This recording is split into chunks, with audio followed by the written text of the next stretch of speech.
தாய் தமிழ் உறவுகளுக்கு காலை வணக்கங்கள். ஒரு எம்ஜிஆர் இருந்தனால தான் ஒரு அண்ணா உருவானாருன்றாங்க. அதே மாதிரி ஒரு விஜய் இருந்தால் தான் சீமான் உருவாக முடியும் அப்படின்ற ஒரு கருத்தை ஜேசி மோகன் ஒரு நண்பர் சொல்லியிருந்தார். ஃபேஸ் வேல்யூ தான் தமிழ்நாடு பாலிடிக்ஸ், ஃபேஸ் வேல்யூ இருந்தால் தான் ஜெயிக்க முடியும், கருத்தியலை மட்டும் வச்சு ஜெயிக்க முடியாதுன்னு சொல்லியிருந்தாரு. ஒத்துக்கலாம், கருத்தியலை மட்டுமே வச்சு ஜெயிக்க முடியாமல் இருந்தால் ஒத்துக்கலாம். ஆனால் எம்ஜிஆர் மாதிரி ஃபேஸ் வேல்யூவில் வந்தால் கடைசியாக வந்து நிற்கக்கூடிய அமைச்சர்கள் வந்து ராஜேந்திர பாலாஜி, செல்லூர் ராஜு, செந்தில் பாலாஜி, இந்த மாதிரி ஆட்கள் தான் கடைசி அமைச்சராக வராங்க. இதே ஒரு கருத்தியல் கூட்டத்தை உருவாக்கி கொண்டு வந்திருந்தார் அப்படின்னா இன்னைக்கு வந்து பிடிஆர் மாதிரி எல்லாரும் இருந்திருப்பாங்க, எல்லா அமைச்சர்களும் இருந்திருப்பாங்க.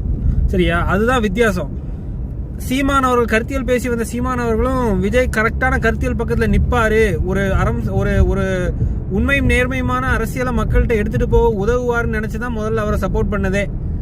ஆனால் அவர் வரும்போதே வியாபாரத்துக்கு உண்டான அரசியல் எடுத்துட்டு வந்தாருன்னா அவரோட லீடர்ஷிப்பை இப்போ சீமான் மட்டும் தாக்கலை, இவர் நீதிபதியே சொல்லிட்டாரு உங்களுக்கு தலைமை பண்பு இல்லை அப்படின்னு. அந்த தலைமை பண்பு இல்லைங்கிறத சொல்றதுனால நாம் தமிழர் கட்சிக்கு என்ன லாபம் அப்படின்னா, இப்போ விஜயை எதிர்த்து பேசினா விஜய் மேல ஒரு தப்பு இருக்கிற மாதிரி ஒரு பின்பம் உருவாகும் கிரவுண்ட்ல, அதுவும் நாம் தமிழர் கட்சிக்கு லாபம். அதே மாதிரி விஜய் மேல தப்பு இருக்கும்போது ஏன் திமுக அவரோட நடவடிக்கை எடுக்க மாட்டேங்குதுங்கிற ஒரு கருத்து உருவாகும், அது திமுகவுக்கும் நஷ்டம், அதுவும் நாம் தமிழர் கட்சிக்கு லாபம். இது ஒரே கல்லுல ரெண்டு மாங்கா.